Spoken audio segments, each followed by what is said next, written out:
이제 하나님 말씀 함께 보도록 하겠습니다. 오늘 함께 보실 하나님의 말씀 룻기 1장 6절부터 10절까지 말씀입니다. 룻기 1장 6절부터 10절까지의 말씀 제가 봉독해 드리도록 하겠습니다.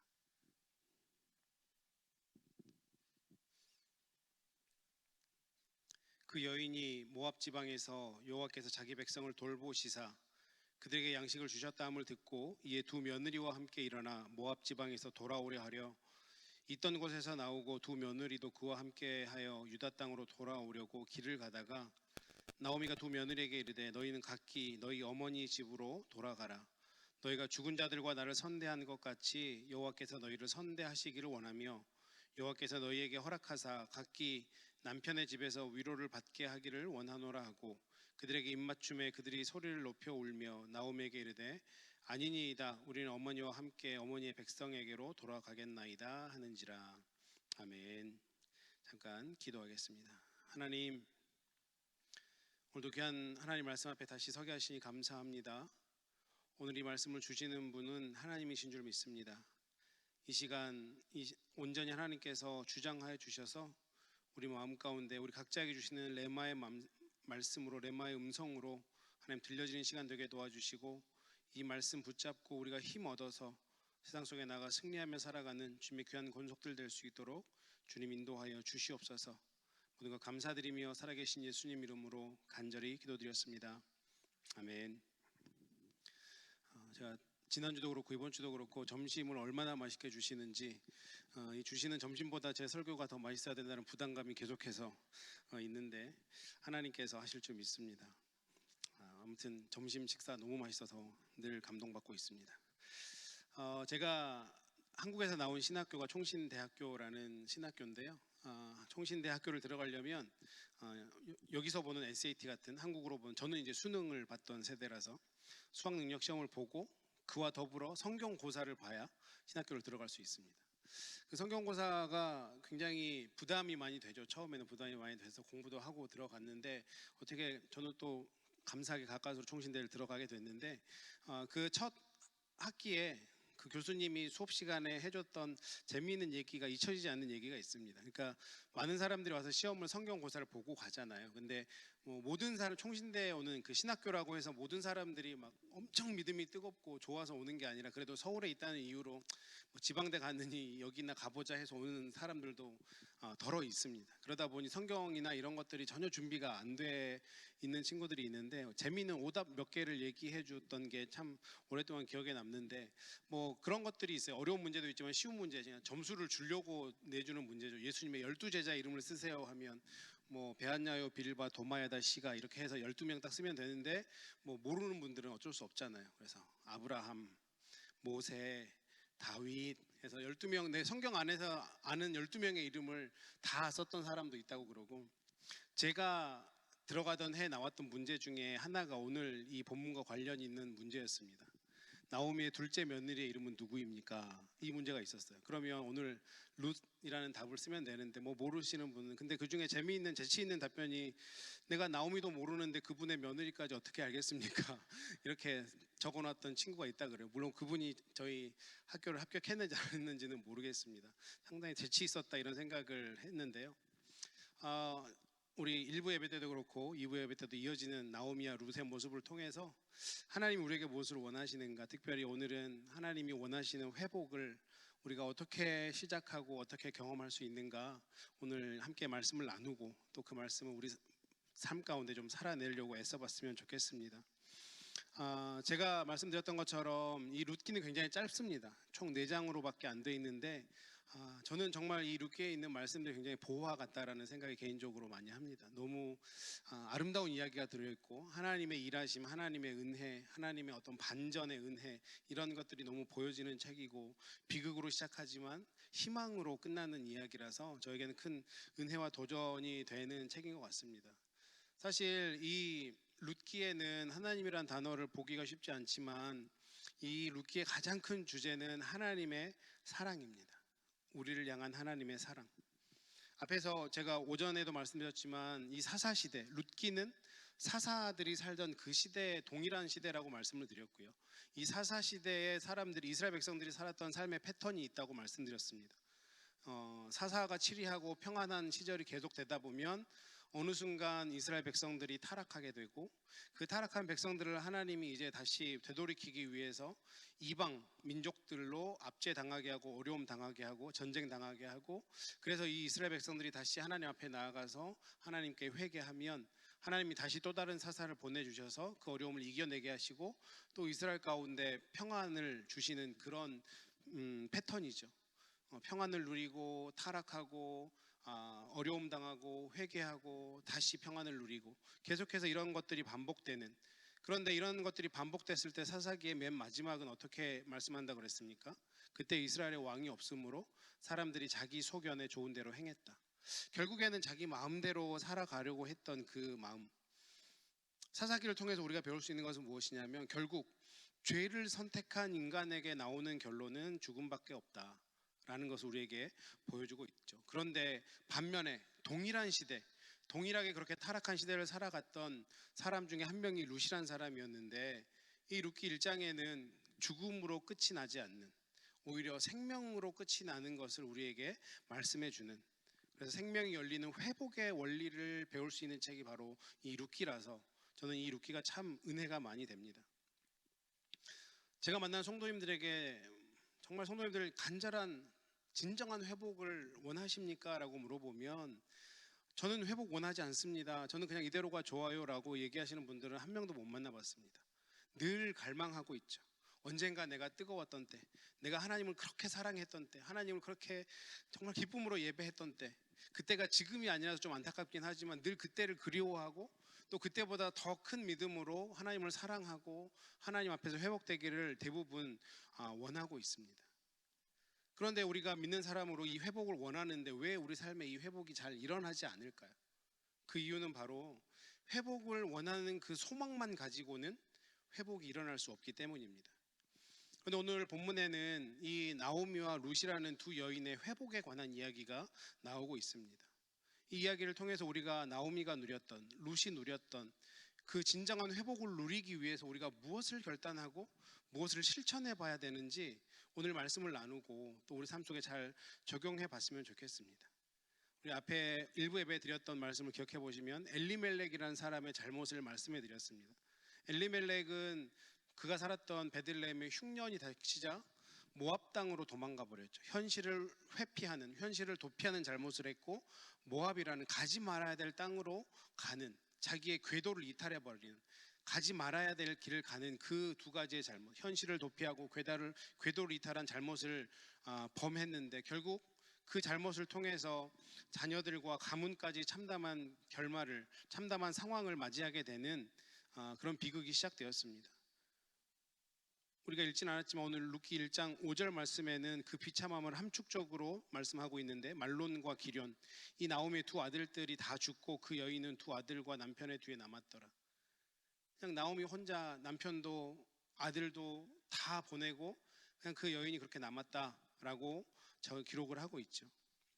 그 비참한 자리에 앉아있는 이 나오미가 6절부터 등장하기 시작합니다. 근데 참 감사한 거는 이 나오미가 그 비참함과 절망의 자리에 그냥 그렇게 털푸덕 주저앉아 있는 것이 아니라 자신의 인생을 회복하는 자리로 적극적으로 나아가는 것을 6절부터 시작을 하고 있죠. 그 출발이 바로 6절입니다. 그 여인이 모압 지방에서 여호와께서 자기 백성을 돌보시사 그에게 양식을 주셨다 함을 듣고 이에 두 며느리와 함께 일어나 모압 지방에서 돌아오려 하려. 이 나오미의 긴 출발의 여정이 6절부터 시작되고 있는 거예요. 이 회복에는, 나오미와 룻이 누렸던 회복에는 이 두 여인이 뭔가 결단했는데 그 결단이 기초가 되어 있는 것을 알 수 있습니다. 도대체 무엇을 결단했기에 이 두 여인이 절망의 자리에서 회복의 자리로 나아갈 수 있었을까? 오늘 6절 말씀을 보니까 지금 나오미가 무엇을 했습니까? 그 여인이 모압 지방에서 여호와께서 자기 백성을 돌보시다 그들에게 양식을 주셨다함을 듣고 이에 두 며느리와 함께 일어나 모압 지방에서 돌아오려 하여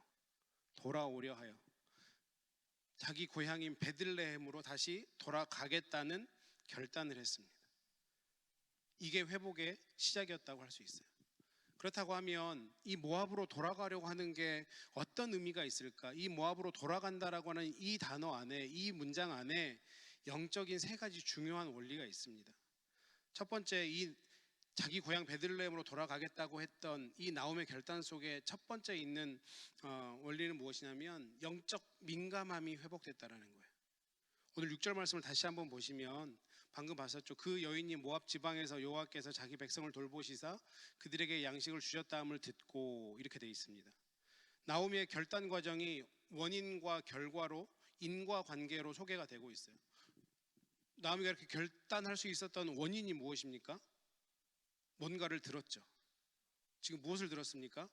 여호와께서 자기 백성을 돌보시사 그들에게 양식을 주셨다 함을 들었어요. 자기가 베들레헴을 떠날 때는 흉년이었는데 하나님께서 이제 그 베들레헴의 흉년을 거두어 가셨다라는 소식이 들린 거예요. 그리고 결과는 무엇입니까? 돌아오려 하여 그 소식을 듣고 베들레헴으로 돌아가겠다는 것이죠. 나오미가 들었던 것이 이스라엘의 회복 소식을 들었습니다. 그 땅이 계속 흉년 때문에 흉년으로 고생하고 있는 것이 아니라 회복이 일어났다는 그 소식을 들었어요.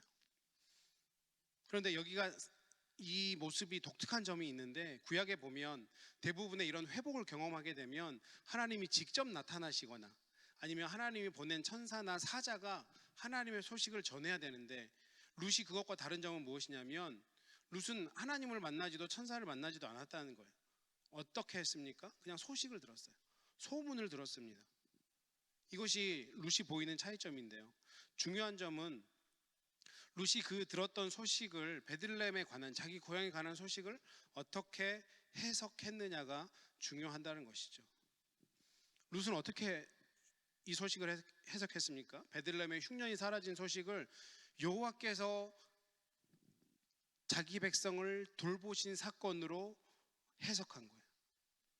그냥 흉년이 그쳤구나, 그래 뭐 때가 됐으니 흉년이 끝났겠지, 뭐 괜찮겠네, 모르겠습니다. 이 소식을 룻에게 들려준, 성경에 나와 있지 않은 어떤 사람이 이렇게 해석까지 해줬는지, 아니면 베들레헴의 흉년이 끝났다는 그 소식을 듣고 나오미가 스스로 이렇게 해석했는지 성경은 밝히고 있지 않아서 모르겠지만, 지금 나오미는 분명히 이렇게 지금 이 사실을 해석하고 있는 거예요. 자기 백성을 돌보신 사건으로 영적으로 해석하고 있다는 것입니다. 이것이 굉장히 중요하죠. 왜 그렇습니까? 나오미가 이제는 영적으로 회복됐다라는 것을 보여주기 때문이에요. 만약에 나오미가 영적으로 늘 깨어 있었던 사람이라면 남편 엘리멜렉이 모압으로 가자 했을 때 말렸어야죠.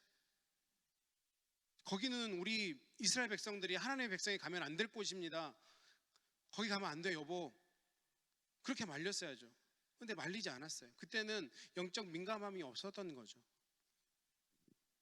그런데 이제는 이 영적 민감함이 다시 회복돼서 그냥 소문을 들었을 뿐인데, 그러면 이스라엘 백성, 나도 이스라엘 백성이기 때문에 하나님이 나도 그 땅으로 가면 돌봐주시겠다, 이렇게 해석을 한 것이죠. 보통 같았으면 어떨까요? 아니, 내가 그 땅을 떠나오니 이제 회복이 되었다고? 참 난 지질이 복도 없는 인생이다. 남편도 죽고 아들도 죽고 참 나는 안 되나 보다. 보통 사람이면 그렇게 생각할 것 같은데, 지금 그 절방의 자리에서 베들레헴의 흉년이 그쳤다는 소식을 듣고 바로 깨달은 거예요. 하나님이 그 백성을 돌보시는구나. 나도 하나님의 백성이고 내가 그 땅으로 돌아가야겠다. 그 하나님의 돌보심을 나도 경험해야겠다. 이 영적 민감함이 회복됐다라는 것입니다. 혹시 이런 얘기 들어보셨습니까? 인생은 해석이다. 아마 처음 들어보신 것 같은데, 아마 처음 들어보셨을 겁니다. 제가 자주 하는 얘기라 그렇습니다. 유명한 목사님이 하시면 뭐 어디서도 들으셨을 텐데, 저는 인생을 어떻게 해석하느냐에 따라 달라진다고 늘 그렇게 생각합니다.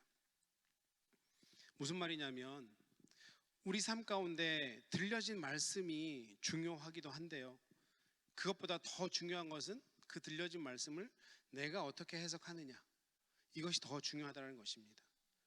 베들레헴의 흉년이 그친 소식을 그냥 사람들이 전해준 소식으로 듣지 않고 하나님이 자기 백성을, 하나님이 그의 백성을 돌보신 사건으로 나오미가 해석할 수 있는 그 힘, 나오미에게는 그 힘이 있었기 때문에 나오미 삶 가운데 다시 회복이 일어날 수 있었다라는 것이죠. 반대로 이 해석에 힘이 없어서 망한 대표적인 인물은 삼손입니다. 사사기 16장 20절에 보면 들릴라가 이르되 삼손이여 블레셋 사람이 당신에게 들이닥쳤느니라 하니 삼손이 잠을 깨며 이르기를 내가 전과 같이 나가서 몸을 떨치리라 했으나 여호와께서 이미 자기를 떠나신 줄을 깨닫지 못하였더라. 삼손이 위기에 처했어요. 사람들이 당신 잡으러 왔어 이랬더니 들릴라가 그럼 내가 나가서 뭐 또 쳐 죽이면 되지 했는데 이미 자기 몸에서 하나님이 떠나는 것을 삼손이 경험하지 못하고 결국 잡혀가게 되었다는 거죠.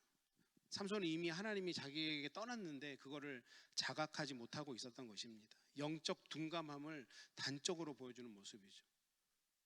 오늘 본문에는 나오미는 영적인 민감함이 다시 회복되어 있었습니다. 우리는 어떻습니까? 우리 이 땅을 살아가다가 혹시 나는 나오미처럼 영적 민감함으로 이 땅을 살아가고 있는지, 아니면 삼손처럼 그냥 그렇게 둔하게 살아가고 있는지, 우리의 모습은 어떻습니까? 당연히 우리는 어때야 됩니까? 나오미처럼 영적 민감함으로 우리의 날을 세우고 있어야 됩니다. 우리가 영적으로 민감하기 위해서 어떻게 해야 될까요?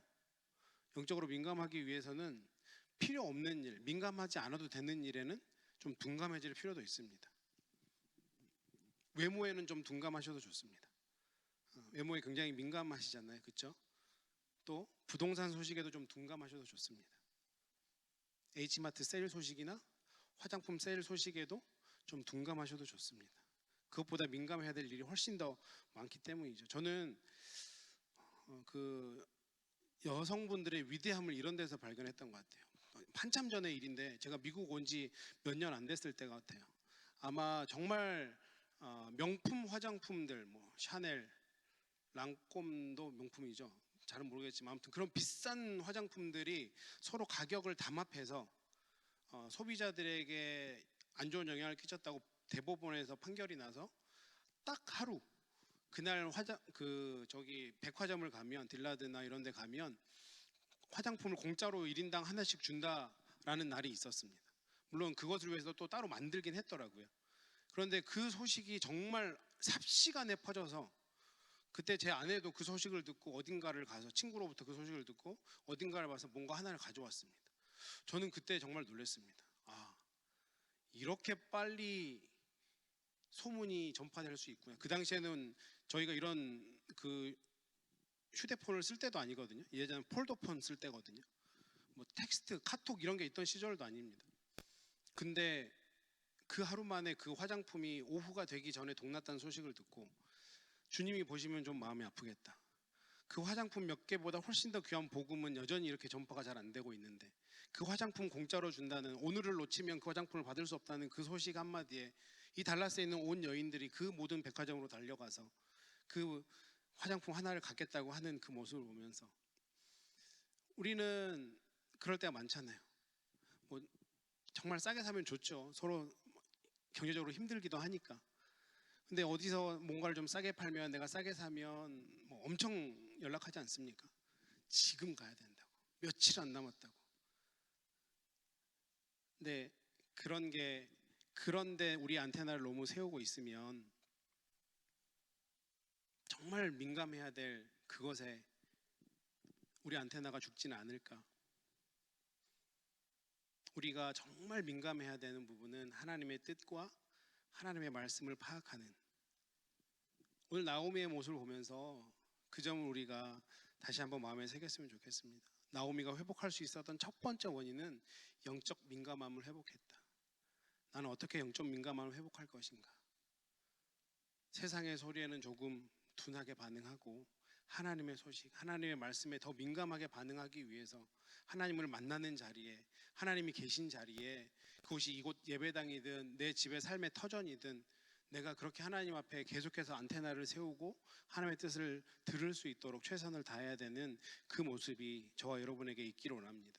우리가 그렇게 영적 민감함을 회복할 때 나오미에게 하나님께서 부어주셨던 그 회복의 영을 우리 가운데도 부어주실 것을 믿습니다. 두 번째는 나오미의 결단 속에는 죄에 대한 자각도 있었습니다. 나오미가 자신이 모압에서 겪은 그 고통을 이렇게 해석합니다. 루키 우리가 읽지는 않았지만 1장 13절에 보면 여호와의 손이 나를 치셨으므로 나는 너희로 말미암아 더욱 마음이 아프도다. 여호와의 손이 나를 쳤다라고 얘기합니다. 나오미 입장에서는 그렇게 얘기할 것 같아요. 아유, 내가 남편 잘못 만나서, 내가 그놈 잘못 만나서 내가 이 고생을 모압에 와서 한다. 아마 이민 오신 분들 중에 이런 얘기 많이 들어봤습니다. 성도님들하고 얘기하면서, 아우, 내가 남편 믿고 미국 왔는데 그놈이 가자고 그렇게 나를 꼬시더니 와봤더니 아무것도 없고 고생은 다 같이 하고 이렇게 몇십 년을 힘들게 살았다. 이런 한탄을 굉장히 많이 들었던 것 같습니다. 나오미도 그냥 내가 운이 없고 남편이 잘못해서 내가 이 고생을 한다라고 얘기할 것 같은데, 나오미는 지금 보니까 여호와의 손이 자기를 쳤다라고 말씀해요. 왜 그렇습니까? 내가 잘못했다라고 나오미는 고백한 거죠. 이 모든 고통의 배경 속에는 하나님이 금하셨던 모압이라는 땅으로 도망감으로 내가 궤도를 이탈했다는 그 잘못이 나에게도 있다라고 나오미가 고백하고 있는 것입니다. 죄에 대한 자각이 있으면요, 지금 내게 일어나는 모든 현상과 아픔과 고통에 대해서 하나님이 나에게 뭐라고 말씀하시는지 그것을 깨닫게 되고 또 그것을 해석할 수 있는 힘이 생깁니다. 내가 잘못하지 않았다라고 내 죄에 대한 자각이 없으면 모든 화살은 다른 사람에게로 가요. 다른 상황에게로 갑니다. 근데 내가 죄인이고 내가 잘못했다는 것을 내가 깨닫게 되는 순간 우리는 하나님 앞에 무릎 꿇을 수밖에 없고 하나님 앞에 긍휼을 구할 수밖에 없는 것이죠. 이사야 선지자는 이사야 6장에 보면 제가 가장 좋아하는 말씀이고 제가 늘 기도하는 말씀이기도 한데, 성전에 나가서 하나님의 강력한 임재를 체험합니다. 그래서 거룩하다 거룩하다 거룩하다 거룩하다 그 말밖에 못하잖아요, 이사야서 6장을 보면. 근데 이사야서 6장 5절에 이렇게 얘기합니다. 하나님의 임재를 그 이사야 선지자가 경험하는 순간, 그때 내가 말하되 화로다 나여 망하게 되었도다. 나는 입술이 부정한 사람이요. 하나님을 만나자마자 그가 경험한 게 뭡니까? 내가 보이는 거예요. 내가 얼마나 죄인인지, 내 입술이 얼마나 더러운 사람인지, 내가 이 입술을 얼마나 죄를 지었는지. 선지자가 선포해야 되는 그 말씀이 아니라 선포하지 말아야 될 내 입술로 죄 짓는 것들이 확 깨달아졌던 거죠. 하나님의 임재를 경험하면 우리는 하나님 앞에 서면 내가 얼마나 죄인인지, 내가 얼마나 연약한 사람인지, 내가 얼마나 하나님 말씀대로 못 살고 있는지 보일 수밖에 없는 거죠. 죄에 대한 자각이 생길 수밖에 없는 것입니다. 우리가 회개가 없는데 어떻게 용서가 있고 회복이 있겠습니까? 하나님 앞에서 내가 무엇을 잘못했는지, 내가 무엇을 말씀대로 못 사는지, 하나님 뜻대로 못 사는지 우리 모습을 먼저 봐야 된다는 거예요. 그래야 그 자리부터 용서가 있고 회개가 일어날 수 있다는 것이죠. 나오미에게 회복이 있을 수 있었던 이유가 바로 여기 있는 거예요. 그냥 그것을 남편 책임으로만 돌리지 않고, 남편이 잘못 생각해서 잘못 판단해서 그 모압으로 온 게 우리 인생이 이렇게 꼬였다 힘들다가 아니라, 여호와께서 그때 나를 치셨다, 나도 잘못했다, 이 회개가 있었기 때문에 나오미의 삶 가운데 다시 회복이 일어났다는 것이죠. 나오미의 삶의 회복이 일어나는 첫 번째 이유는 뭐라고 그랬습니까? 영적 민감함이 회복됐습니다. 영적으로 민감하니 자기가 보이는 거예요. 하나님 앞에서, 아, 하나님, 내가 이것은 정말 잘못했군요. 죄에 대한 자각이 있었고, 마지막으로 그 자각으로 끝나는 것이 아니라 이 나오미의 결단 속에는 이 발빠른 결단, 실천이 있었다라고 하는 사실입니다. 앞에서 제가 말씀드렸던 것처럼 1장 6절에서는 인과관계로 설명을 해요. 나오미가 그 소식을 듣고 그리고 베들레헴으로 돌아가겠다라고 마음까지 먹는 게 6절인데요. 7절에 보면 바로 그것을 실천하는 장면이 나옵니다. 있던 것에서 나오고, 결단하자마자, 물론 얼마나 차이가 있었는지 모르겠지만 6절에서 결단하고 마음 먹었는데 7절에서 있던 곳으로 갔대요. 얼마나 발빠르게 실천했습니까? 우리가 어찌 보면 6절까지는 그래도 잘 되는 것 같아요. 열심히 신앙생활 하시는 분들은 내가 정말 하나님 앞에서 영적으로 민감하게 살려고 노력하고, 내가 죄인인 것도 알고 내가 연약한 것도 아는데, 그것을 하나님이 깨닫게 하신 걸 내 삶으로, 내 손으로, 내 발로 살아내는 자리까지 나아가는 것은 좀 어려운 것 같습니다. 그게 우리의 가장 큰 약점이 아닐까. 하나님 알겠는데 거기까지는 제가 잘 못하겠어요. 하나님 말씀 내가 너무 잘 알겠는데 하나님 현실이 그렇지 않아요. 혹시 나도 그런 모습으로 살아가고 있지는 않은지. 깨달음은 많은데 은혜는 많이 받는데 내 삶이 변하지 않는, 실천이 없는.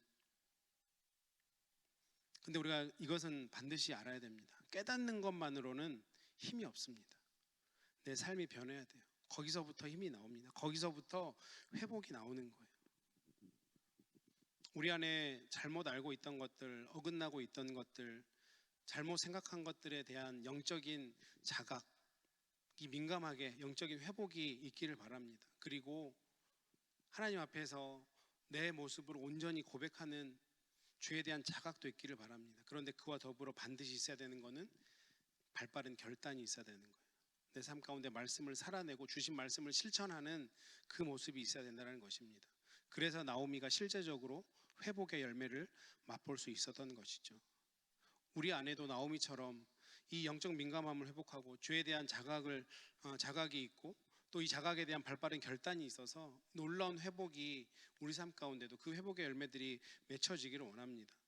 그런가 하면 이 나오미와 함께 등장하는 오늘 어찌 보면 이 성경책의 주인공인 룻에 대한 결단도 나옵니다. 룻이 어떤 것을 결단했는지, 당연히 룻도 마찬가지로 이 앞에 자기 시어머니가 결단했던 이 세 가지는 당연히 있었고요. 거기다 하나의 모습을 더 볼 수 있는데, 이것이 이 룻이 나오미를 따라갈 수 있었던, 시어머니를 따라갈 수 있었던, 사실 룻은 이방 여인이지 않습니까? 베들레헴으로 돌아가는 것은 굉장히 어려운 삶을 택하는 겁니다. 자기 고향인 모압에서 편하게 살 수 있는데 베들레헴으로 가면 이 이방 여인들, 이방 사람들을 이스라엘 백성들이 얼마나 하대하는지, 얼마나 힘들게 하는지 우리 너무나 잘 알고 있지 않습니까? 그럼에도 불구하고 이 룻이 나오미, 시어머니 나오미를 따라갈 수 있었던 그 하나의 원인이 무엇일까? 바로 이 나오미를 향한 긍휼의 마음이 있었다는 거예요. 긍휼의 마음. 8절에서 시어머니 나오미가 자기의 두 며느리에게 고마움을 표현합니다.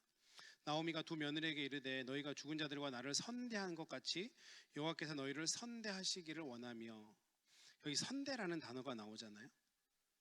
히브리어로 헤시드라는 단어입니다. 제 개인적으로는 제가 묵상하고 연구한 바로는 그냥 누군가 저에게 구약에서 가장 중요한 단어가 무엇입니까? 이 성경책을 짜서 한 단어만 남긴다면 저는 이 헤세드라는 단어를 남기고 싶습니다. 이 헤세드 때문에 우리가 구원받은 거거든요. 이 하나님의 선대, 이 헤세드라는 단어를 사실 한국말로 딱 어떤 한 단어다라고 지칭하기는 힘듭니다. 이 헤세드라는 단어 안에는 하나님의 사랑도 들어가 있고요, 하나님의 긍휼도 들어가 있고요, 하나님의 자비도 들어가 있고요, 하나님의 은혜도 들어가 있고요. 이 모든 것을 함축한 단어가 헤시드라는 단어인데 한국말로 선대라고 해석을 했는데, 이 하나님의 사랑, 이 헤세드의 사랑이 룻에게 있었다라는 것이죠. 이 헤세드의 사랑으로 나오미가 자기 두 며느리에게 사랑을 받았다. 그리고 하나님이 그 헤세드의 사랑으로 너희를 축복해 주기를 원한다. 지금 나오미가 이렇게 얘기하고 있었죠. 나오미가 보기에도 이 며느리들이 그 사랑으로 자기를 사랑해 주었던 것을 깨달았던 것이죠. 룻에게는 시어머니를 향한 이 긍휼의 마음, 그런데 이 헤세드가 완벽한 하나님의 속성, 우리 같은 죄인을 사랑하실 수밖에 없었던 이유는 이 헤세드가 하나님의 성품이기 때문에 그렇습니다. 우리를 선대하신 그 하나님의 사랑, 인간을 향한 긍휼의 마음, 불쌍히 여기시는 그 마음, 이 마음이 바로 헤세드라는 것이죠. 그런데 놀랍게도 룻에게 자기 시어머니를 바라볼 때, 룻이 자기 시어머니를 바라볼 때 남편도 보내고 두 아들도 그렇게 황망하게 보내고 정말 처참한 자리, 좌절의 자리, 비극의 자리에 앉아있는 그 시어머니가 이 헤세드의 마음으로 보였던 거죠. 그러니 내가 비록 내 고향 모압을 떠나서 내가 가면 힘들게 살아야 될 베들레헴으로 돌아가지만 내가 시어머니, 어머님 따라가겠습니다. 어머님 따라가겠습니다. 이렇게 지금 룻이 이야기하고 있는 것입니다. 저는 이것이 굉장히 중요하다고 생각합니다. 하나님께서는 룻이 가지고 있었던 이 헤세드의 마음, 약자를 향한 그 긍휼의 마음, 이것을 앞에서 제가 얘기한 세 가지의 영적 요소 이상으로 중요하게 생각하시기 때문입니다. 제가 왜 이렇게 말씀드리냐면 이 약자에 대한 헤세드의 마음이 바로 하나님의 마음이고 우리를 향한 하나님의 명령이기 때문에 그렇습니다. 미가서 6장에 보면 이것을 우리가 명확하게 알 수 있는데요. 미가서 6장 6절과 7절에 이렇게 얘기합니다. 내가 무엇을 가지고 여호와 앞에 나아가며 높으신 하나님께 경배할까? 내가 번제물로 1년 된 송아지를 가지고 그 앞에 나아갈까? 여호와께서 천천의 숫 양이나 만만의 강물 같은 기름을 기뻐하실까? 내 허물을 위하여 내 맏아들을 내 영혼의 죄로 말미암아 내 몸에 열매를 드릴까? 지금 무엇을 얘기합니까? 내가 하나님을 어떻게 예배해야 하나님 기뻐하실까? 내가 정말 어마어마한 헌금을 드려야 기뻐하실까? 내가 내 몸을 다 바치는 헌신과 수고를 하면 하나님 기뻐하실까? 지금 이렇게 고민하고 있는데 8절에서는 뭐라고 얘기하냐면 사람이 주께서 선한 것이 무엇임을 내게 보이셨나니 여호와께서 내게 구하는 것은 오직 정의를 행하며 인자를 사랑하며 겸손하게 내 하나님과 함께 행하는 것이 아니냐. 여기서 인자를 사랑하며의 이 인자가 앞에서는 선대로 번역됐던 그 헤시드라는 단어가 여기에 보면 그 인자가 바로 헤세드라는 단어입니다. 하나님, 내가 무엇으로 하나님을 예배하면 하나님 기뻐할까요? 내가 정말 어마어마한 헌금을 주님께 드릴까요? 아니면 내 몸이 불살라지는 그 헌신과 수고를 하나님 앞에 드리면 하나님 기뻐하실까요? 이 고민에, 이 질문에 하나님이 대답하시는 것은 정의를 행하고 헤세드, 이 인자를 행하고 하나님과 동행해라. 나와 동행하자. 이 헤세드는 우리를 향하신 그 하나님의 마음이기 때문에 그 헤세드의 마음이 있었던 룻과 또 그 마음이 향한 나오미에게 하나님이 회복을 허락하셨다라는 것입니다. 이런 측면에서 우리가 우리의 모습을 다시 한번 좀 되돌아봤으면 좋겠습니다. 나에게는 과연 이 헤세드의 마음이 있는가? 정의를 행하고 연약한 자들을 긍휼히 여기고 아파하는 자들과 함께 아파하고 그리스도의 마음으로 그들을 대하는 마음이 있는가? 하나님과 동행하는 그 갈망이, 내 열망이 내 안에 늘 있는가? 나오미가 남편과 두 아들을 잃고 비통함에 빠져 있을 때 며느리 룻은 그 시어머니를 진실로 긍휼히 여기고 사랑하고 인자로, 인애로, 자비로, 겸손함으로 그렇게 섬겼다는 것을 오늘 말씀은 분명히 얘기하고 있습니다. 그 마음이 룻이 자기 고향 모압 땅을 떠나서 어머니를 따라 자기에게는 이방 땅인 베들레헴으로 향하게 만드는 원동력이 되었던 것이죠. 우리가 하나님의 명령을 받들어서 이웃에 대한 이 긍휼의 마음을 회복하고 특별히 연약한 이웃들을 그렇게 사랑으로 섬기면 하나님은 그냥 내버려 두시는 분이 아니고 분명히 그 인생 가운데 놀라운 복으로 갚으시는데 오늘 룻을 통해서 하나님이 그런 헤세드, 하나님의 인애, 사랑, 하나님의 자비, 선대를 베풀었던 그 인생에 어떤 복을 주시는지 룻에게 받은 복은 무엇인지 첫 번째는 영적인 축복입니다. 오늘 말씀에 나오지 않지만 우리 룻기 이야기를 너무나 잘 알고 있기 때문에 이 룻이 자기 시어머니 나오미에게 이 헤세드의 마음을 보여줬을 때 결국 하나님이 이 룻에게 준 복이 무엇입니까? 영적인 놀라운 축복인데 이 룻의 계보를 통해서 이방 여인이었던 이 룻의 계보를 통해서 예수 그리스도가 나오는 놀라운 영적인 축복이 일어났다라는 것입니다. 이것보다 더 큰 복이 있을까요? 그 출발이 정말 연약한 이웃을 돌보는 그 긍휼의 마음, 이 헤세드의 마음이었다는 사실을 우리는 반드시 기억할 필요가 있습니다. 영적인 복뿐만 아니라 육적인 축복까지 줬습니다. 그냥 영적인 복만 중신 게 아니에요. 나중에 보면 보아스라는 사람을 만나게 됩니다. 그런데 이 성경을 룻기를 잘 보면 이 보아스가 룻에게 베푸는 그 사랑은 정말 맹목적인 사랑입니다. 물론 계대 결혼이라는 이 당시에 혼인의 법이 있었지만 사실은 그렇게 잘 지켜지는 법은 아니었다고 합니다. 그럼에도 불구하고 이 보아스가 룻이라는 이 여자에게 정말 맹목적인 사랑을 베풀어 주니 룻이 한 번은 보아스에게 물어요. 룻기 2장 10절에 보면 룻이 엎드려 얼굴을 땅에 대고 절하며 그에게 이르되 나는 이방 여인이거늘 당신이 어찌하여 내게 은혜를 베푸시며 나를 돌보시나이까 하니 나는 이방 사람인데 왜 나에게 이런 선대를 호의를 베푸십니까 했더니 11절에서 보아스가 그에게 대답하여 이르되 내 남편이 죽은 후로 내가 시어머니에게 행한 모든 것과 내 부모와 고국을 떠나 전에 알지 못했던 백성에게 온 일이 내게 분명히 알려졌느니라.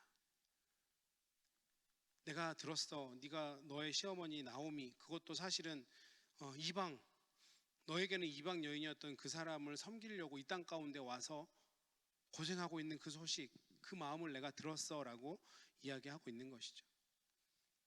하나님은 이 헷세대의 마음이 있는 사람에게 놀라운 영적인 복과 육적인 복까지 아끼지 않고 베푸신다라는 것. 이것을 오늘 본문을 통해서 우리가 알 수 있는 것이죠. 그렇기 때문에 우리 마음 가운데 이 헷세대의 마음이 있기를 늘 기도해야겠습니다. 그리고 이 헷세대의 마음을 실천할 수 있어야겠습니다. 지금 사랑하는 성도님들 마음이 너무 아픈 가운데 계시죠. 오늘도 제가 교회에 들어왔는데 앞에서 안내하시는 권사님이 누구 한 명만 오면 너무 반가워서 버선발로 마중하고 울고, 우리 교회도 그랬으면 좋겠다 이런 마음이 들 정도로 한 영혼을 귀하게 여기는 그 마음이 이곳에 있는데, 근데 그 마음 이면에는 아픈 마음들도 있잖아요. 나에게 상처 줬던 마음들도 있을 것이고, 주님의 몸된 교회를 왜 이렇게 할까에 대한 마음도 있을 줄로 믿습니다. 그런데 제가 바라기는, 제가 말씀을 준비하고 기도를 준비하면서 우리 웨슬리 교회 성도님들 생각하면서 계속 말씀을 준비하는데 그 마음을 주시더라고요. 우리에게 이 헷세대의 마음이 있었으면 좋겠다. 어느 한 사람의 잘못이 아니고 어느 그룹의 잘못이 아니고 그냥 하나님, 이거는 다 우리의 잘못인데 하나님 용서해 주시고 우리 모두를 용서해 주시고, 하나님 주님 앞에 회개하오니 이제부터 다시 우리에게 회복을 허락해 주십시오. 그리고 우리가 만나게 하는 그 모든 사람들, 하나님이 나를 선대하셨던 것처럼 나도 누군가에게 그렇게 선대할 수 있는 그런 삶을 살게 해 주십시오. 기도해 보면 어떨까? 그것이 진정한 하나님이 원하시는 모양이 아닐까? 옳고 그름을 따지는 자리가 아니라 하나님이 나를 용서해 주신 것처럼 나도 누군가에게 그렇게 선대를 베풀어 줄 수 있는 그런 삶을 살면 하나님이 훨씬 더 기쁘게 받지 않을까? 오늘 룻기를 보면서 특별히 한국적인 상황에서 참 풀어내기 힘든 것 중에 하나가 고부 갈등이잖아요. 시어머니와 며느리의. 물론 이 속에서는 또 그것을 경험하신 분들, 그것 때문에 아픈 분들도 있겠지만, 어찌 보면 그 고부 갈등이 오늘 룻과 나오미를 보니까 이 헷세대의 마음이 없어서 생긴 게 아닐까라는 생각도 들었습니다. 물론 우리 한국적인 상황에서 보면 그 모든 키는 시어머니인 어른이 쥐고 있는 것 같아요. 이 시어머니가 잘하면 고부 갈등이 없고 시어머니가 못하면 고부 갈등이 있고, 근데 또 요즘 시대는 안 그런 것 같더라고요. 뭐 전세가 역전돼 보이기도 하고. 근데 생각해보면 시어머니도 불쌍하고 며느리도 불쌍하지 않습니까? 시어머니는 요즘 말로 라떼는, 야 내가 처음 시집 왔을 때는 이것보다 100배 힘들었어 뭐 이러면서 어머니 시키는 거 말도 안 되는 것들 그래도 다 하고 했는데 내가 너한테는 그렇게 안 하는 거야. 억울할 것 같아요. 지금 며느리보다 훨씬 더 어려웠던 게 사실이니까. 며느리는 햇세대의 마음으로 아 그래, 내 어머니는 나보다 더 힘든 그 생활들을 보냈지라고 이해하면 조금 더 어머니를 이해할 수 있을 것 같고, 또 시어머니는 어떻습니까? 결혼 처음 해서 아무것도 모르는데 가정을 꾸리고, 뭐 사실 내 아들이긴 하지만 뭐 결혼 전에는 그렇게 아들을 구박하고 마음에 하나도 안 드는데 결혼만 하면 며느리 앞에서는 내 아들이 제일 잘하는 것 같고 막 이렇게 되는 것 같은데, 생각해보면 내 아들 별로거든요. 그 별로인 아들하고 살아주는 그 며느리가 훨씬 더 고마워야 될 것 같은데, 이놈이랑 살려고 내 며느리가 얼마나 힘들까 생각해보면 조금 더 며느리가 이해될 것 같은데, 그렇게 한번 생각해보는 게 헷세대의 마음이 아닐까. 우리가 어떤 상황을 마주하던 간에 우리에게 이 헷세대의 마음이 있다면 하나님은 그 헷세대의 마음을 가진 사람들에게 놀랍도록 부어주시고 회복시켜주시고 좋은 곳으로 채워주신다라는 것을 오늘 본문 말씀을 통해서 우리가 배우고 깨닫고, 그러면 나도 그렇게 살아봐야겠다 한번 결단해 보셨으면 좋겠습니다. 오늘 이 말씀을 들으면서 내가 이 헷세대를 베풀어야 될 누군가가 깨달아진다면, 혹시 떠오른다면 이번 주에는 한번 힘들 수 있지만 실천해 보셨으면 좋겠습니다. 저는 개인적으로 이 복음의 실제라고 하는 것, 복음이 눈으로 나타나지는 것이 바로 이 헷세대라고 생각하거든요. 내가 아는 복음, 내가 그렇게 받았던 복음, 이 세상 그 어떤 것과도 비교할 수 없고 놀라운 그 하나님의 은혜라고 생각하는 그 복음이 눈에 안 보이는 게 아니라 눈에 보이는 실제로 나타난다면 그 복음이 바로 이 헷세드의 모습이겠죠. 누군가를 긍휼히 여기고 누군가를 사랑해주고 아무 이유 없는데 누군가를 선대해주고 그것이 왜 저한테 이러세요라고 얘기하면 하나님이 당신을 사랑하세요.